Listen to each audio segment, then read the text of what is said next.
Hello student, welcome to our channel MBA education services. आज हम MBA second semester का एक सब्जेक्ट प्रोजेक्ट मैनेजमेंट यहाँ कवर करने वाले हैं। इसमें प्रोजेक्ट मैनेजमेंट में हम आज फर्स्ट टॉपिक लेने वाले हैं, project management concept and definition. इसमें हम 5 टॉपिक कवर करेंगे।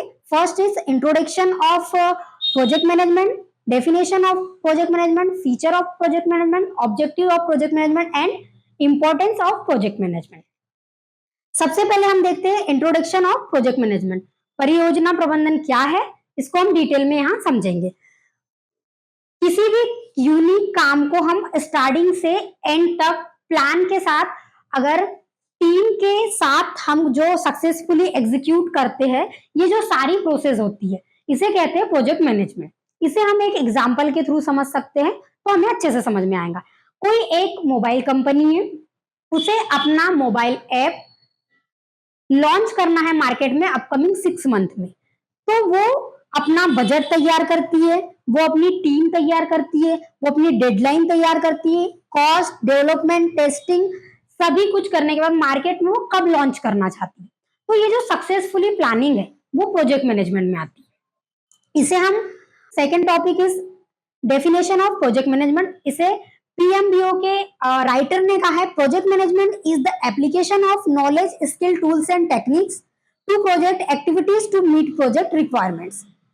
यह एक ऐसी प्रक्रिया है जिसमें विशिष्ट लक्ष्यों को तय समय, बजट, गुणवत्ता के अंदर पूरा करने के लिए हमें knowledge, skill, tools and techniques की जरूरत होती है।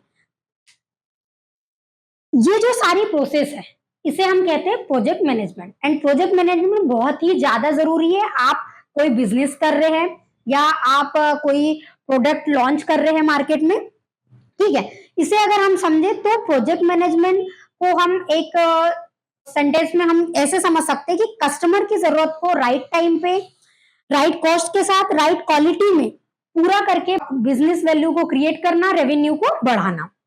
इसके बाद हम देखते हैं third topic is features of project management. Features of project management में हम देखेंगे temporary endeavour, unique output, progressive elaboration and goal oriented cross function. सबसे पहले हम देखते हैं टेम्परेरी एंडोवर। टेम्परेरी एंडोवर को हम समझेंगे कि किसी भी चीज की अगर स्टार्टिंग पॉइंट है तो एंडिंग पॉइंट भी होता है। ये जो प्रोसीजर है ऑनगोइंग ऑपरेशन बिल्कुल भी नहीं होता। इसे हम एग्जांपल से समझ सकते हैं कि भोपाल में मेट्रो का काम चालू हुआ है तो अभी वो खत्म नहीं हुआ है। 2023 से मेट्रो का अगर काम चल रहा है तो मे बी वो 2028 को एंड होगा। तो ये कंडीशन बनती है temporary endeavour. Second topic is unique output. Unique output को हम समझेंगे कि अगर प्रोजेक्ट हम किसी भी प्रोजेक्ट की बात करें तो उसका जो रिजल्ट होता है वो बिल्कुल अलग अलग होता है। कोई भी दूसरा प्रोजेक्ट पहले प्रोजेक्ट का कॉपी पेस्ट बिल्कुल भी नहीं होता है। इसको हम समझ सकते हैं, एग्जांपल हम लेते हैं मूवीज का। दंगल मूवी अलग है, उसका कॉस्टिंग अलग है, उसका मैसेज अलग है। सेकेंड इज 3 इडियट्स मूवी अलग है, उसकी कॉस्टिंग अलग है, उसका मैसेज अलग है, ठीक है। Third is progressive elaboration. Progressive elaboration को हम समझेंगे कि कोई भी जो प्रोजेक्ट है उसे हम मोटा मोटा पहले प्लान करते हैं, उसके बाद हम उसमें डिटेलिंग डालते हैं। हमें एक बड़ी सी बिल्डिंग का इंफ्रास्ट्रक्चर तैयार करना है, हमें 10 कमरों की बिल्डिंग तैयार करना है, 10 माले की बिल्डिंग तैयार करना है, ठीक है। तो हम देखेंगे पहले इंजीनियर को बुला के उसका स्ट्रक्चर तैयार करेंगे, उसके बाद हम देखेंगे कि उसका इंटीरियर कैसा होगा, उसमें पेंट कैसा होगा, है ना। उसमें हम धीरे धीरे डिटेलिंग ऐड करते जाएंगे, तो वो होता है प्रोग्रेसिव एलोब्रेशन।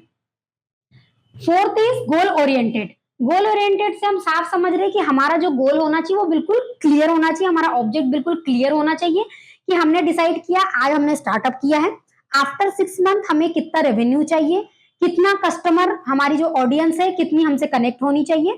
हमें एक डेडलाइन हम तय कर देंगे कि 30 दिसंबर 2026 तक हमारी जो कस्टमर है 10 लाख से अबव होनी चाहिए। एंड फिफ्थ हम देखते हैं क्रॉस फंक्शन। क्रॉस फंक्शन को हम समझेंगे कि अगर हमने न्यू प्रोडक्ट लॉन्च किया है तो जो उसकी R&D होगी, जो टीम होती है वो अलग टीम, अलग अलग डिपार्टमेंट होते हैं, उसमें फिनेंस की भी टीम काम करेंगी, मार्केटिंग की टीम काम करेंगी एंड मैनेजमेंट की टीम काम करेंगी। ये सारी टीम जो काम करती है, जो एक साथ काम होता है वो आता है क्रॉस फंक्शन में। इसके बाद हम देखेंगे नेक्स्ट प्रोजेक्ट मैनेजमेंट में objectives of project management. Objective of project management के कुछ टॉपिक्स लिए हैं हमने। पहला टॉपिक है scope achievement, second is time management, third is cost control and fourth is quality standard and six is stock holder satisfaction. ठीक है, सबसे पहले हम देखते हैं स्कोप अचीवमेंट।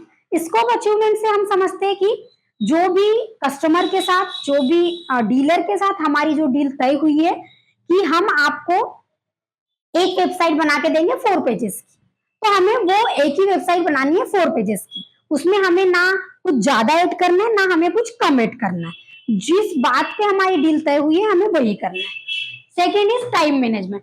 टाइम मैनेजमेंट बहुत ही ज्यादा जरूरी है हमारे प्रोजेक्ट में, हमारे काम में। जस्ट बिकॉज सामने वाले को हमने 2 मंथ का अगर टाइम लिया है कि हम 2 महीने में आपका जो ये काम है वो पूरा करके दे देंगे, इतना काम है हमें मालूम है, इतनी कॉस्ट है हमें मालूम है, बस। तो 2 महीने के अंदर हमें अपना काम कंप्लीट करके सामने वाले को देना है।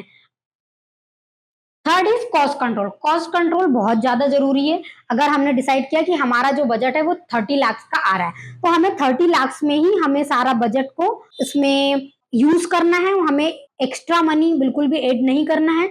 अगर हम 30 लाख के ऊपर अपना खर्चा बढ़ा लेते हैं किसी भी काम को करने के लिए, तो उससे क्या होगा कि हमारे जो प्रोजेक्ट चल रहा है उसमें गड़बड़ी आ जाएंगी। हमारे कॉस्ट कंट्रोलिंग बहुत ही ज्यादा जरूरी है। एंड फिर देखते हैं हम क्वालिटी स्टैंडर्ड।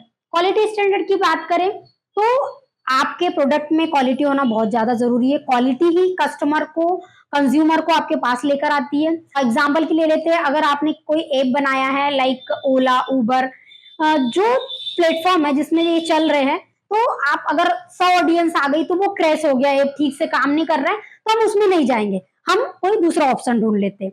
तो हम जो भी काम कर रहे हैं तो उसमें हमारी जो क्वालिटी है, क्वालिटी स्टैंडर्ड है, वो हाई होना चाहिए। इस पे हमें बिल्कुल ध्यान देना है।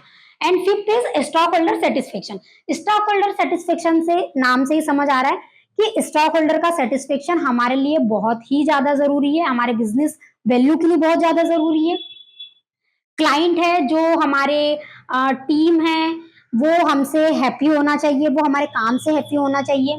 ठीक है, इसके आगे हम देखते हैं प्रोजेक्ट मैनेजमेंट में इंपॉर्टेंस और नीड ऑफ प्रोजेक्ट मैनेजमेंट। ठीक है, तो first is clear direction and focus, second is optimum resource utilisation, third is risk management and fourth is quality control and fifth is competitive advantage. नाम से ही हमें समझ आ रहा है क्लियर डायरेक्शन एंड फोकस। हमारा डायरेक्शन बिल्कुल क्लियर होना चाहिए, हम फुल फोकस होना चाहिए कि हमें क्या करना है, कितने टाइम में करना है।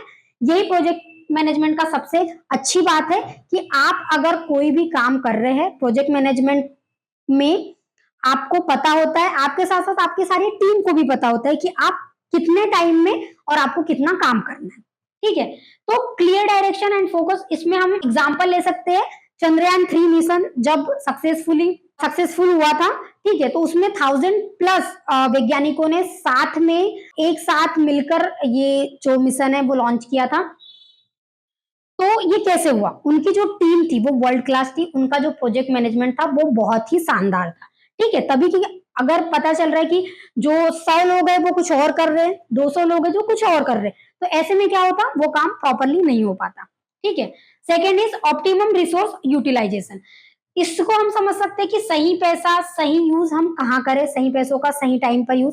जैसे हमारी एक ब्रांच है दिल्ली में, तो हम एक ब्रांच भोपाल में खोलना चाहते हैं, एक ब्रांच मंदसौर में खोलना चाहते हैं। ठीक है, तो इसमें क्या होगा कि हम वो टाइम को, मार्केट को एनालाइज करेंगे एंड उसके बाद हम देखेंगे कि ऑप्टिमम रिसोर्स का यूटिलाइजेशन करके हम ये देख पाते हैं कि हमारी जो कॉस्टिंग है, हम कॉस्टिंग को कम कर सकते हैं। हम 40% से भी ज्यादा कॉस्टिंग कम करके हमारा जो बिजनेस वैल्यू है, रेवेन्यू है, उसे बढ़ा सकते हैं। ठीक है, ये इसकी इंपॉर्टेंस है। And third is risk management. Her business में रिस्क होता है, हमें रिस्क को मैनेज करना आना चाहिए, तभी हमारा बिजनेस ग्रो करेगा। रिस्क मैनेजमेंट को हम देख सकते हैं, जब दिल्ली मेट्रो का काम चल रहा था तो वहां पे जमीन धंसने का रिस्क था।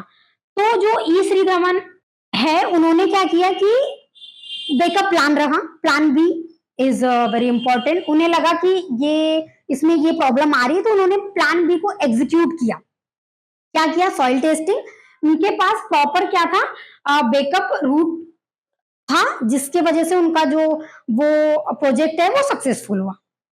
तो प्लान भी हमें बनाकर रखना चाहिए। अगर प्लान ए में कुछ भी चेंजेस आ रहा है या कोई भी प्रॉब्लम आ रही है तो हम प्लान बी के साथ अपना प्रोजेक्ट रन कर सकते हैं।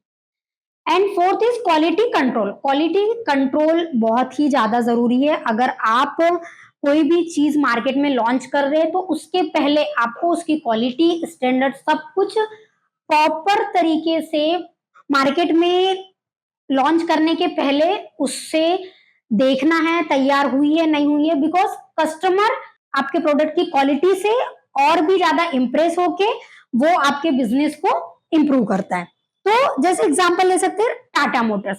टाटा मोटर्स अपनी कार्स को मार्केट में लॉन्च करने के पहले 100+ टाइम बार वो चेक करता है कि वो ठीक है, उसका इंजन ठीक है, ठीक है, कोई गड़बड़ी तो नहीं है। कस्टमर के पास जाने के बाद कस्टमर निराश नहीं होना चाहिए, ठीक है, क्योंकि कस्टमर सिर्फ बैड एंड गुड रिव्यू दे सकता है, उसका इंजन ठीक तो नहीं करेगा, ठीक है। तो टाटा मोटर्स अपनी क्वालिटी कंट्रोल करते हैं, इसलिए उनकी सेल और भी ज्यादा इंक्रीज होती है।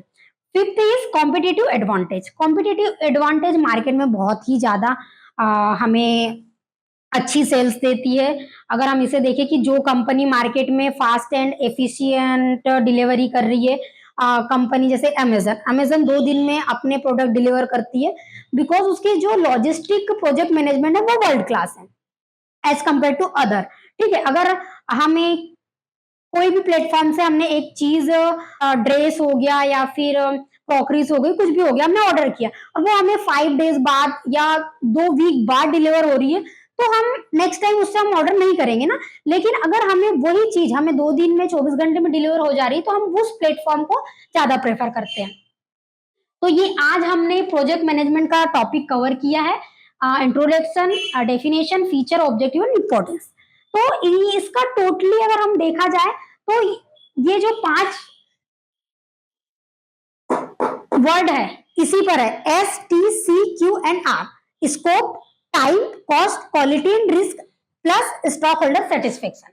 प्रोजेक्ट मैनेजमेंट में स्टॉक होल्डर सेटिस्फेक्शन बहुत ज्यादा जरूरी है। इसको हम एक लाइन में ऐसे कवर कर सकते हैं कि कस्टमर की जरूरत को राइट टाइम पर, राइट कॉस्ट के साथ, राइट क्वालिटी के साथ पूरा करने के लिए बिजनेस वैल्यू क्रिएट करना प्रोजेक्ट मैनेजमेंट कहलाता है। एंड हमने ऑब्जेक्टिव, फीचर्स एंड इम्पोर्टेंस यहाँ पे देख लिए। अगर आप एग्जाम देने के लिए जा रहे हैं तो आप टॉपिक को और भी ज्यादा एलोबरेट कीजिए। एंड आप नए नए जो अभी करंट में जो भी प्रोजेक्ट चल रहे हैं उनके एग्जाम्पल्स लिखिए, तो इसमें आपको क्या होगा कि मार्क्स थोड़े ज्यादा मिलेंगे। एग्जाम्पल्स आप मेट्रो का दे सकते हैं, एग्जाम्पल आप बुलेट ट्रेन प्रोजेक्ट का दे सकते हैं, डिजिटल इंडिया का दे सकते हैं, IPL मैनेजमेंट का दे सकते हैं।